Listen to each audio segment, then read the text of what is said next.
Em nome do Pai que me criou, em nome do Filho que me resgatou, e em nome do Espírito Santo que me santificou, divina vontade, reina na minha vontade. Ó minha mãe, eu te amo e tu me amas, dai-me um gole da vontade divina para a minha alma. Me abençoa para que todas as minhas ações sejam feitas diante de vossos olhos maternais.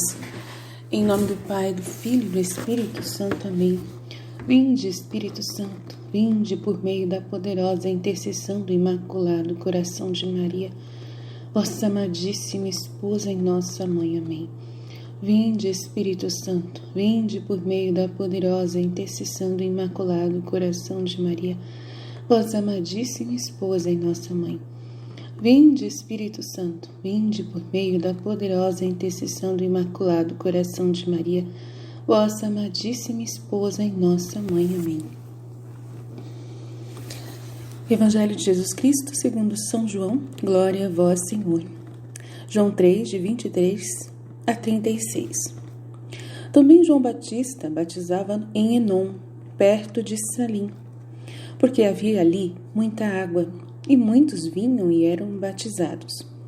Pois João ainda não tinha sido lançado no cárcere. Ora, surgiu uma discussão entre os discípulos de João e um judeu a respeito da purificação. Foram e disseram-lhe: Mestre, aquele que estava contigo além do Jordão, de quem tu deste testemunho, ei-lo que está batizando, e todos vão ter com ele. João replicou: Ninguém pode atribuir-se a si mesmo senão o que lhe foi dado do céu. Vós mesmos me sois testemunhas do que disse. Eu não sou Cristo, mas fui enviado diante dele. Aquele que tem a esposa é o esposo. O amigo do esposo, porém, que está presente e o ouve, regozija-se sobremodo com a voz do esposo. Nisso consiste a minha alegria, que agora se completa. Importa que ele cresça e eu diminua. Aquele que vem de cima é superior a todos. Aquele que vem da terra é terreno e fala de coisas terrenas. Aquele que vem do céu é superior a todos. Ele testemunha as coisas que viu e ouviu, mas ninguém recebe o seu testemunho. Aquele que recebe o seu testemunho confirma que Deus é verdadeiro. Com efeito, aquele que Deus enviou fala a linguagem de Deus, porque ele concede o Espírito sem medidas. O Pai ama o Filho e confiou-lhe todas as coisas. Aquele que crê no Filho tem a vida eterna, mas quem não crê no Filho não verá a vida, mas sobre ele pesa a ira de Deus. Palavra da salvação. Glória a vós, Senhor. Vinde, Espírito Santo, vinde por meio da poderosa intercessão do Imaculado Coração de Maria, vossa amadíssima esposa e nossa mãe. Amém. Então, palavra muito maravilhosa, muito linda, muito preciosa. Tem muito nesse momento para falar referente a ela. É a fonte da sabedoria.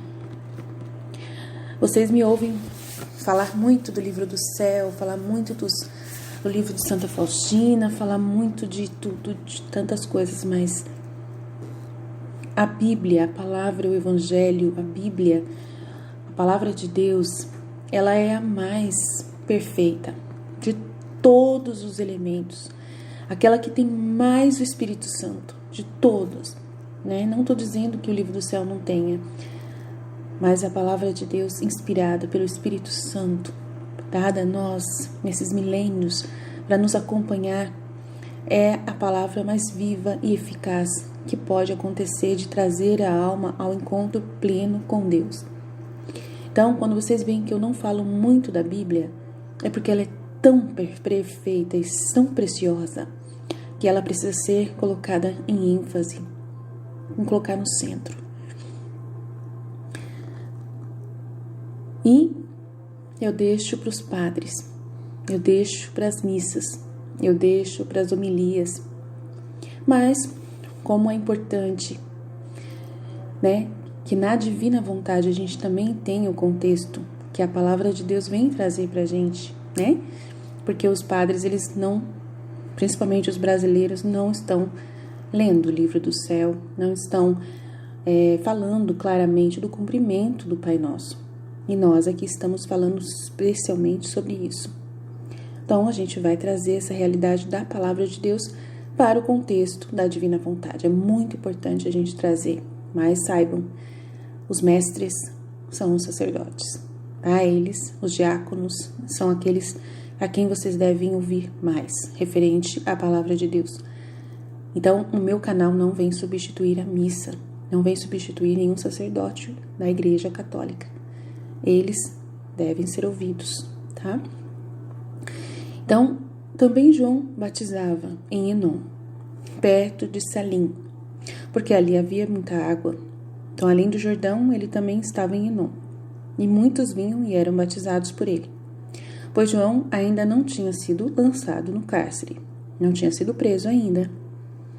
Ora, surgiu uma discussão entre os discípulos de João e um judeu a respeito da purificação, que é a purificação do pecado, né, de se purificar dos sacrifícios e tudo mais. Foram e disseram-lhe: Mestre, aquele, né, que é Jesus, que estava lá contigo, lá no Além Jordão, também foi batizado por você, né, de quem tu deste testemunho, de que ele é o Cordeiro de Deus, né, de que ele é o escolhido de Deus, ele é o Messias. Ei-lo que ele também está batizando, e todos vão até ele. E João replicou. Então João falou, tá certíssimo, replicou, né? Ninguém pode atribuir-se a si mesmo, senão o que lhe foi dado do céu. Então, por isso que, se ele está dizendo que ele é o, né, que ele batiza em nome de Deus, ele tem certeza do que ele está falando. Vós mesmo me sois testemunhas de que eu disse que eu não sou o Cristo, mas fui enviado antes dele, né? Antes dele, adiante dele, à frente dele. Aquele que tem a esposa é o esposo. Então, aquele que tem a esposa, né, a ação da graça, né, é o esposo. E é Jesus. Eu sou amigo do esposo, quer dizer, o amigo do esposo, porém, que está presente e o ouve, regozija-se sobre modo com a voz do esposo. Nisso consiste a minha alegria. Então, eu que sou amigo dele, fico feliz demais de saber que ele já está fazendo a sua missão, né? Estou feliz de que ele já está fazendo a sua missão, de que ele já está batizando. Uau, que bom, é isso mesmo. Estou feliz, é isso mesmo. Para que eu vim? Para isso, para poder abrir o caminho. Ele começou. Então, me chegou a notícia aos meus ouvidos de que ele está batizando. Exatamente isso que eu esperava dele, né? E nisso consiste a minha alegria, que agora se completa. Importa que ele cresça e eu diminua. Então, agora é a hora dele. Agora eu tenho que sumir. É a vez dele. E eu desapareça. Né? E para nós. E o que quer dizer essa palavra para nós? Né? Também veio para nós a realidade, uma novidade, de que a nossa vontade humana precisa desaparecer. E a vontade de Deus, de Jesus, precisa crescer e aparecer. É o tempo em que Deus está trazendo uma novidade para nós, de uma nova santidade, que depende de uma morte da nossa vontade humana. E a gente fala muito sobre o poder dessa vontade humana, né? A gente tem falado bastante sobre isso, sobre o quanto que ela é perigosa, o quanto que ela é inimiga, oposta totalmente a Deus, né? A gente falou isso muito nesses tempos agora, nesses últimos vídeos, né? No nosso canal também do Livro do Céu tem falado bastante sobre isso, a importância da gente ficar atento nessa vontade humana, que é o mal, que está presente na Terra nesse momento. E aí as pessoas perguntam para mim, mas não tem nada de bom mesmo na vontade humana? Quem somos nós então? Então, infelizmente nós somos seres que fomos contaminados na nossa vontade, né? Pelo demônio, que é o nosso tentador. E ele marcou todo mundo com o pecado original. Tem uma concupiscência natural que nos leva a nos afastar de Deus. E nós precisamos desaparecer e deixar Deus aparecer agora nos nossos atos, nesse tempo em que nós temos o dom de viver na divina vontade espalhado por aí. Esse dom está sobre cada vida humana. Luísa, né, como eu fiz a formação agora há pouco tempo, está no canal Jesus Misericordioso, a formação que eu dei, né, na primeira aula que eu dei sobre a divina vontade. E vocês ouvindo, vocês vão perceber que não tem outro caminho, né? Ou você aceita viver sobre a vontade de Deus. Tem 2 jeitos, mas é só um jeito que é, né, perfeito, do jeito que Deus quer. Tem o jeito de você se submeter à força, porque Ele venceu, você sabe que você não é ninguém, você admite isso, mas você não quer deixar de viver a sua vontade ainda, mas você entende que você tem que passar por Ele, né? Tem que se arrepender, tem que pedir perdão, tem que se confessar os seus pecados, constantemente tem que ficar atento nisso aí, né? E submeter às leis dos mandamentos. E ser uma pessoa zero à esquerda, né? Mal de falar, porque Jesus fala pelo padre Paulo Ricardo que essas pessoas são mornas, né? E tem um risco muito grande dessa pessoa, né? Então, virar o caneco. Então, tem um risco muito grande. Então, tem a pessoa que quer viver na vontade humana submetida à vontade divina. Dá para se salvar? Dá. Mas é um risco que você corre, né? De depois ter que passar pelo purgatório e olhe lá. Então, tem. Aí você vive nessa corda bamba que todo católico até hoje tem vivido, né? Sem conhecer a divina vontade, né? Nossa, será que eu vou pro céu? Isso é um absurdo, né? É um absurdo você ter dúvida se você vai ser salvo ou não. É um absurdo. Não tem uma coisa para Jesus, para Deus, totalmente louca do ser humano achar que dá para viver nessa dúvida de que se vai ou não pro céu. Eu vou dizer para vocês, antes de conhecer a divina vontade, eu também, antes de conhecer até mesmo a divina vontade através de Santa Faustina, eu também vivi assim. Não sou mais assim. Depois que eu conheci Santa Faustina e depois que fui encaminhada para a divina vontade, não tenho dúvida nenhuma do céu. Nenhuma de que se eu morrer hoje, é garantia do céu. Eu vivo assim. E é Jesus que quer que você também viva assim.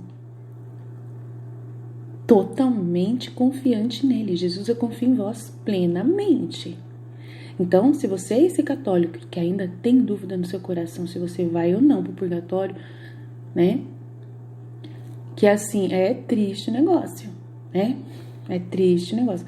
Você ouvir Padre Paulo Ricardo, que não fala da divina vontade, não fala da nova santidade, ele fala só da perfeição de Santa Teresa, da santidade, da perfeição de Santa Teresa, que essa santidade ela é baseada em virtudes humanas, é uma santidade humana buscando se elevar a Deus, né? E ela pratica as virtudes humanas, né, dadas pela graça de Deus, né? Se não tiver oração, não recebe essas graças, mas é um caminho de submissão à vontade divina que você pode se tornar santo plenamente, né? Pode se tornar santo desde que você vá vivendo esse esforço contínuo da graça, também de se derramar na graça, né? Para poder alcançar as moradas e ficar firme nas moradas. E amar Jesus, amar de todo o coração, né? E aí, esse amor humano. Mas a diferença entre essa santidade da Santa Teresa com a santidade da divina vontade é que é Ele que ama dentro de você. Não é você com o seu amor que ama Deus. É Ele com o amor dele que reina em você e ama Ele mesmo em você. É uma coisa totalmente incrível. É algo espetacular. E esse amor de Deus, permitido na vontade humana sua, sendo a vontade divina dele, reinante, usando do seu amor para ser base para o amor dele próprio, para que ele possa reinar dentro de você e fazer de você ser a ordem que ele tinha estabelecido desde o princípio, de que ele fez em Adão, de que ele ia ser a eletricidade, a bateria de cada ser humano. Ele é quem liga a gente na tomada. Nós somos pessoas que nós temos uma tomada, nós fomos criados para sermos ligados na tomada, gente. Uau, Aline, que loucura é essa? Mas é isso mesmo, tá? Jesus nos criou, Deus nos criou, tá? Com uma dependência total dele. Ele nos criou para sermos governados por ele. Por isso que desde o Antigo Testamento ele fala que não pode ter outros deuses, que tem que adorá-lo, que tem que louvá-lo. Vocês acham que ele está brincando quando ele fala que a gente não pode ter outro Deus e que a gente tem que amar ele sobre todas as coisas? Então, ele não está brincando, ele está falando sério. Esse amor de amar a Deus sobre todas as coisas é justamente a divina vontade. A divina vontade é você estar ligado na tomada do amor de Deus. É a chama do amor. Essa chama que alimenta, que arde no coração por Deus. Sem esse amor que é dado pelo próprio Deus, porque você não é capaz de amá-lo por você mesmo, você tenta, mas é sempre insatisfeito o amor que você tem. Sempre é tão pequeno, Nossa Senhora fala, nossa, eu queria abraçá-lo, queria cobrir Deus, inteirinho, de tão maravilhoso que ele é, eu queria cobri-lo, mas eu sou tão pequena, que mesmo com o amor dele em mim, eu não consigo, Então eu preciso dos meus filhos, eu quero meus filhos para estar comigo, para que Deus possa ser amado em toda a sua extensão, em todo o seu máximo possível, para poder cobrir ele, para poder, cobrir esse amor de Deus. Ele merece ser coberto, ele merece ser amado como ele merece, pelo máximo de almas possível, por todos os seres vivos, que todos estejam conectados. Mas quanto mais a gente está conectado com ele, mais ele cresce e mais ele se expande, mais ele é grande e ele é cada vez mais onipotente e mais. Quanto mais a gente dá amor a ele, mais ele é, E ele, porque ele vai derramar o seu amor de volta. É um Deus que ele ama dando, ele ama derramando o seu bem, o seu amor, a sua graça. Então, saiba disso. Então, nós somos robozinhos de Jesus. Somos robozinhos. Que absurdo, que ridículo. Mas para mim tá ótimo. Ser movido por amor. Uau! A gente é movido por amor, gente. Mas só que o amor nosso é tão baixo da terra, é tão baixo, a gente não faz nada de bom com o nosso amor. A gente, por causa desse amor, entre aspas, que a gente acha que a gente precisa, a gente não para no nosso casamento, as pessoas não param no próprio casamento, as pessoas abortam para poder se amar, para poder, abortam porque acham que não vão conseguir amar o filho que vai gerar a vida, vai gerar aquela vida e não vai poder amar. A coisa mais ridícula que eu assisti esses dias foi no Anatomy Grey, na série, aquela personagem abortar porque se ela tivesse o bebê, ela ia amar tanto e querer cuidar tanto bem do bebê que ia, ser um prejuízo para ela. E para convencer o marido, a Yang, a personagem da Yang, Eu acho que é na temporada 7, que virou uma brigaiada, temporada 8, ela já tá se separando do marido dela praticamente. E uma brigaiada com ele por causa disso, né? De querer abortar e ele não querer o filho, e ela ser tão egoísta, pensar só nela, e a briga deles fica em volta disso, né? Dela ser uma ilha. E é interessante trazer esse elemento, né? A pessoa falar que se ela tiver um filho, ela vai amar tanto esse filho que vai prejudicar ela, vai prejudicar a carreira dela, destruir.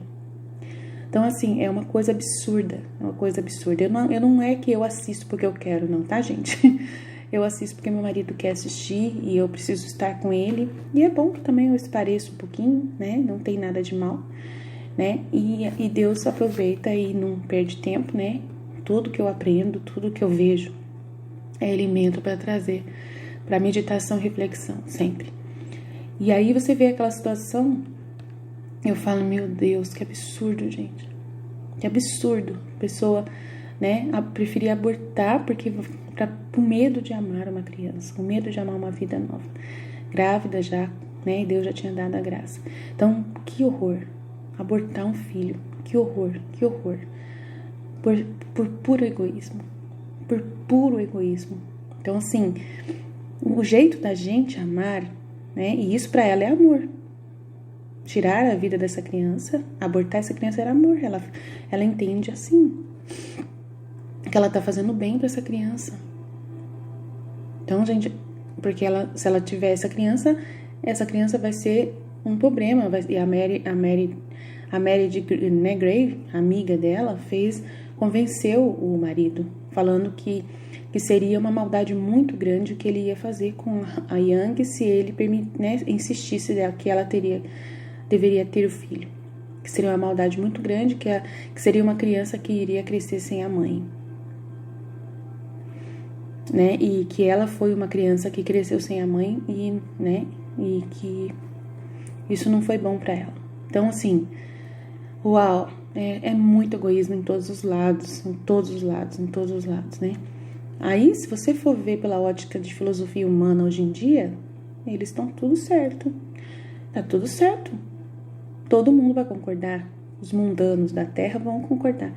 Mas aqueles que vivem no céu, com a visão beatífica de Deus desde já, que buscam a face do Senhor, que querem viver para agradar o seu Mestre, o seu Criador, acharia que isso é a maior dádiva que Deus poderia derramar sobre uma vida humana, dela poder gerar um filho. Isso é o maior presente que alguém pode receber de Deus. É ser instrumento de dar a vida para gerar um filho de Deus. E entender que um filho, quando nasce, né, não é seu. Quando você gera uma criança dentro de você, ela não é sua filha. Ela é de Deus. Você está matando um filho de Deus. Você está destruindo uma vida que Deus deu. Então, você é egoísta, você não pensa em Deus, não pensa na vida que está sendo gerada e não pensa nem em você mesmo, porque você não sabe o que vai acontecer lá na frente, quando você se encontrar face a face com Deus. Então, a gente fica aí cuidando muito de cuidar de um centavo da terra, né? De tentar ganhar alguma coisa aqui na terra, uma realização humana da terra, mas a gente perde a realização humana eterna, que é viver na graça de Deus plenamente. Então, é muito sério, tá? Então, essa tomada que você acha que é ridícula de Deus ter permitido que você fosse ligado a Ele, falo pra você, não tem nada de errado nisso. Ele é Deus. Ele te tirou do pó e te deu a vida por puro amor e pura graça. E você ainda tem toda a liberdade de escolher o caminho que você quer viver. E ainda você reclama de que o certo era que você estivesse ligado na tomada? Você ainda reclama que a sua vida é você infeliz porque você depende dessa tomada para ser feliz e você não gostaria de ter que se submeter a um Deus invisível? Então, desculpa aí, mas Ele é Deus. É Ele que te deu a vida. Pensa só nisso, né? Então, é muito importante a gente entender essa mensagem. Vamos lá continuar. Ele diz, eu não sou Cristo, mas fui enviado diante dele. É melhor, né, que ele cresça. Importa que ele cresça e que eu diminua. Aquele que vem de cima é superior a todos. Aquele que vem da terra é terreno e fala de coisas terrenas. É o que a gente acabou de falar aqui.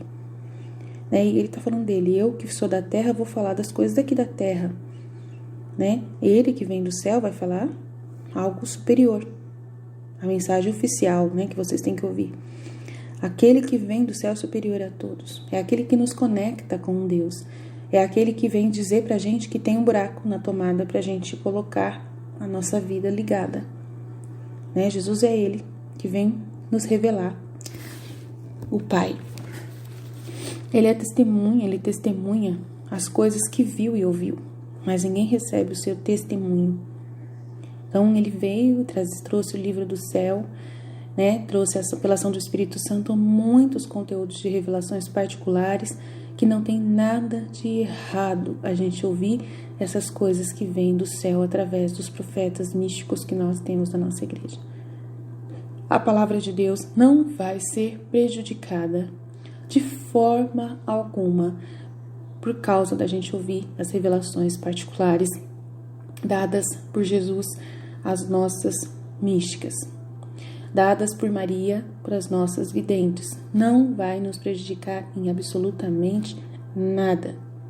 Só vai ampliar a nossa atenção à palavra de Deus. Quando você lê uma revelação particular, quando você vai ler a Bíblia se torna viva para os seus olhos.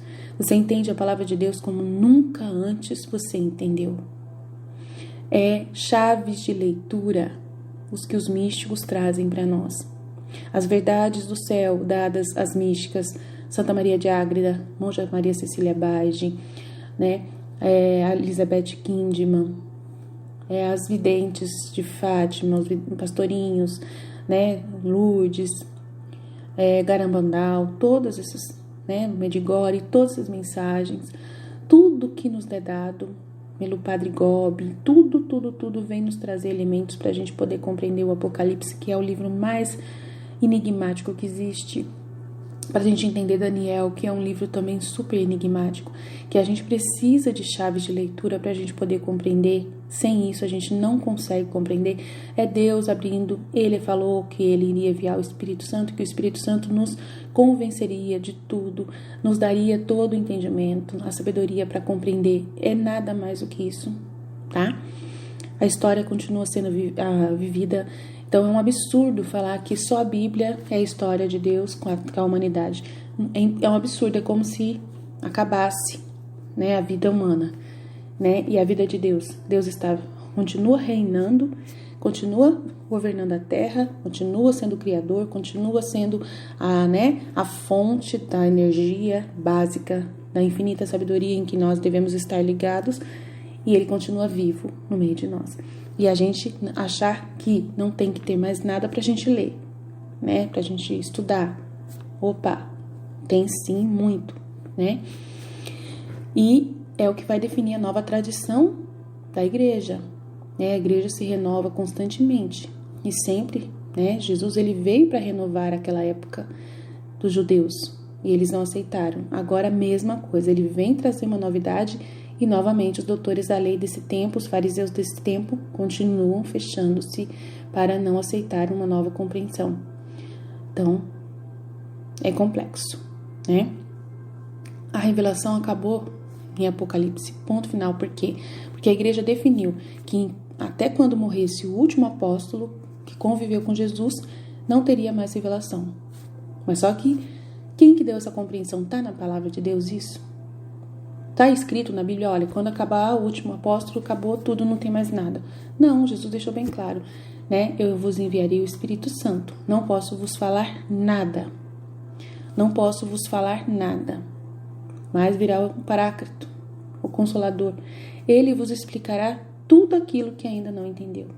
Ponto final. Está tudo na palavra de Deus, a gente não entendeu muita coisa, o Espírito Santo está vindo através dos nossos profetas, místicos, videntes, para nos ajudar a compreender esses livros enigmáticos que a gente tem aí. Está toda a palavra ali, está toda a palavra ali. Está toda a revelação principal, está dentro da palavra de Deus? Está dentro da palavra de Deus. Mas o Espírito Santo está vivo no meio de nós, ele está agindo no meio de nós. Jesus ressuscitou, ele está vivo. Ele não morreu. Ele disse, eu estarei convosco até o fim dos tempos. Ele estará conosco até os fins dos tempos. Então, ele está conosco. Confiemos nele. Esperemos nele. Vamos abrir o coração, né? Para quem ainda está fechado, né? Aquele que recebe seu testemunho confirma que Deus é verdadeiro. Ele testemunha as coisas que viu e ouviu. Então, quando a gente lê o livro do céu, ele falando sobre o nascimento de Maria, foi coisas que ele viu e ouviu. Né? Jesus falando para Luísa. E aí, aquele que recebe o seu testemunho confirma que ele é Deus verdadeiro. Porque ele viu o nascimento de Maria, ele viu o nascimento dele próprio, ele viu tudo. Né? E conta para nós através do livro do céu. E aquele que recebe o seu testemunho, eu recebo, você que recebe, confirma que Deus é verdadeiro, que Ele está vivo, que Ele age no meio de nós, que Ele está agindo até hoje, falando conosco e não acabou. Com efeito, aquele que Deus enviou fala a linguagem de Deus, porque Ele concede o Espírito sem medidas. Então, aquele que Deus enviou, Jesus, fala a linguagem de Deus, porque Ele concede o Espírito sem medidas. E nós que somos agora a morada de Deus, de Jesus, né? Nós que somos agora esse templo que vai receber esse Espírito Santo sem medidas, nós seremos de Deus, nós seremos do céu. Nós viemos do céu e para lá voltaremos, todos nós. Então, se a gente abrir o nosso coração, né, e ligar-nos na tomada e deixar o Espírito Santo conectado em nós constantemente, né, a gente vai ter esse Espírito Santo sem medidas e vamos ser do céu e não mais da terra. Aquele que crê no Filho do Homem tem a vida eterna. Quem não crê no Filho não verá a vida, mas sobre ele pesa a ira de Deus. Então, aquele que crê no Filho, Jesus Cristo, tem a vida eterna. Crê em tudo que Jesus está falando no livro do céu, tudo que Jesus falou no Evangelho, tudo que Jesus falou que ele iria enviar o seu Espírito Santo, que o Espírito Santo continuaria no meio de nós, explicando as Escrituras para nós. Se a gente acredita nele, se a gente ouve o que ele fala e a gente entende o que ele fala e a gente vive essa palavra, a gente vai ouvir o livro do céu, a gente vai ler o livro do céu, a gente vai ler o livro da Santa Faustina, tudo que ele falou com ela, a gente vai ler o livro da Mística Cidade de Deus que falou para Santa Ágreda, a gente vai ler a monja Cecília Baige, o que ele falou para Cecília Baige, a gente vai ler todos esses livros de São Luís Maria de Montfort, todas essas compreensões do São Tomás de Aquino, tudo é Espírito Santo, tudo é Espírito Santo. E a gente vai se dirigir cada vez mais nessa vida, né, de crer no Filho, né, e ter a vida eterna. Nós temos a vida eterna dentro de nós, agindo já, vendo a nossa vida do céu, que nós iremos viver por resto da eternidade. A gente consegue deslumbrar essa vida, porque a gente acredita em tudo que Jesus falou, tudo. E quem não crê, que se fecha, fica aqui na terra preso a todos os elementos humanos falados, coisas humanas ditadas, né, sem a inspiração de Deus muitas vezes, né, quanta coisa humana, quanta coisa baixa, quanta coisa, né, material, egoísta, fechado, imagens fechadas, visões fechadas, né, nele pesa, nessa pessoa pesa a ira de Deus, porque ela não quer se conectar à tomada. É o que falta. Então peça, implore a sabedoria. Implore por esse tesouro escondido que é a sabedoria, né? Que Salomão de ontem, no Evangelho de ontem, né? Pediu para Deus essa sabedoria, que é o Espírito Santo, para te guiar. Peça esse Espírito Santo. Peça essa luz, essa sabedoria de Deus. Conecte-se à tomada, para que você possa, a partir de hoje, mudar o seu rumo. Amém? Jesus, eu confio em vós, fiat. Estivemos reunidos, continuaremos sempre no amor, na misericórdia desse Deus que é todo poderoso. Pai, Filho, Espírito Santo. Amém. Jesus, eu confio em vós. Fiat, fiat, fiat.